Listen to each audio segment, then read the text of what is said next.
বাংলাদেশের মানুষ অধীর আগ্রহে অপেক্ষা করছে তার ভোটাধিকার প্রয়োগ করে তার নির্বাচিত প্রতিনিধির মাধ্যমে নির্বাচিত সংসদ করবে, নির্বাচিত সরকার করবে, যেই সরকার জনগণের কাছে, যেই সংসদ জনগণের কাছে দায়বদ্ধ থাকবে। বাংলাদেশের মানুষ তার মালিকানা ফিরে পেয়েছে। এটা আজকে আনন্দের দিন। আমরা আজকে গণতন্ত্রের দিকে যাচ্ছি, গণতান্ত্রিক অর্ডার ফিরে পাওয়ার দিকে যাচ্ছি। সুতরাং এই আনন্দ আজকে সকলের।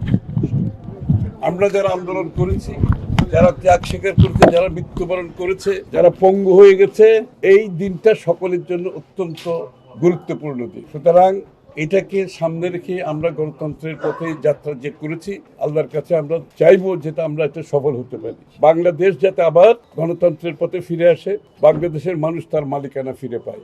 এটার জন্য বহু ত্যাগ স্বীকার করা হয়েছে। এটাকে আমরা বৃথা যেতে দিতে পারি না। তাদের প্রতি অন্যায় করা হবে, তাদের প্রতি অবিচার করা হবে। এখান থেকে যদি কোনো ব্যত্যয় ঘটে, কারণ সবাইকে জনগণের উপর আস্থা রেখে নির্বাচনের দিকে এগিয়ে যেতে হবে। এর অন্য কোনো পথ নাই। একটাই, মানুষ জনগণের উপর আস্থা রাখতে হবে, নাগরিকের উপর আস্থা রাখতে হবে এবং তাদের উপর আস্থা রেখে তাদের মতামতের পরিপ্রেক্ষিতে আগামীর বাংলাদেশ চলতে হবে। এটাই হচ্ছে গণতন্ত্রের মূল মন্ত্র। এটা আমরা সকলে বিশ্বাস করতে হবে।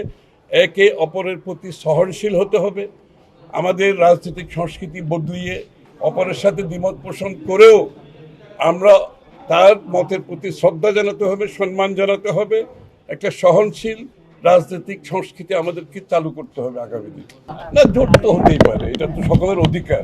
প্রত্যেকটি দলের অধিকার আছে তারা কিভাবে নির্বাচনে যাবে, কৌশল আছে। সুতরাং এটা সকলের অধিকার, এটাকে আমরা স্বাগত জানাই। বাংলাদেশের মানুষ দিনের শেষে সিদ্ধান্ত নেবে কাদের মাধ্যমে এই দেশে গণতন্ত্র আগে ফিরে এসেছিল। বিগত দিনে একদলীয় শাসনের পরে, এরশাদের সময় এবং বিগত 11 পরে দীর্ঘ সময় কাদের মাধ্যমে গণতন্ত্র ফিরে আসছে বাংলাদেশের মানুষের তো অজানা নয়। আজকে বাংলাদেশের মানুষের প্রত্যাশা হচ্ছে গণতন্ত্র ফিরে পাওয়া।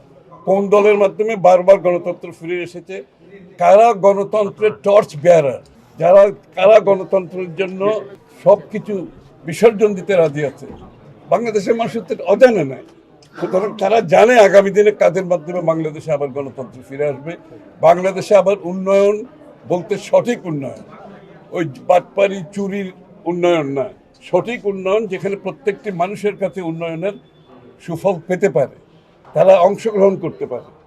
বাংলাদেশের মানুষ জানে এবং আমি নিশ্চিত আগামী নির্বাচনে তাদের ভোটাধিকার প্রয়োগ করে সেটা তারা আবারও প্রমাণ করবে। বাংলাদেশকে সত্যিকারের একটি স্বাধীন সার্বভৌম, একটি সত্যিকার অর্থে উন্নয়নের মাধ্যমে প্রত্যেকটি নাগরিকের প্রত্যাশা পূরণ হবে। আমি উন্নয়ন হয়েছে তা বিএনপির আমলে হয়েছে, এরপর আর কিছু হয় নাই। তো সুতরাং এই বন্দর আগামী দিনে আরও উন্নততর জায়গায় যাবে। এই এলাকায় স্কুল, কলেজ, শিক্ষা প্রতিষ্ঠান, রাস্তাঘাট, তারপরে এখানে পানির নিষ্কাশনের সমস্যা আছে, এখানে হাসপাতালের সমস্যা আছে। এগুলো সব কিছু আমাদের কর্মকাণ্ডের মধ্যে আছে। আর আমরা তো বলেই দিয়েছি আগামী দিনের বিএনপির স্বাস্থ্যের পরিকল্পনা কি আমরা বলেছি, শিক্ষার পরিকল্পনা কি বলেছি, কর্মসংস্থানের পরিকল্পনা কি আমরা বলেছি, এবং বাংলাদেশের এই আপনার আইন শৃঙ্খলার বিষয়ে আমাদের পরিকল্পনা কি। সুতরাং প্রত্যেকটি মানুষের জীবনকে টাচ করবে, ছোঁয়া লাগাবে, এরকম একটা উন্নয়ন আমরা আগামী দিনে করতে চাই।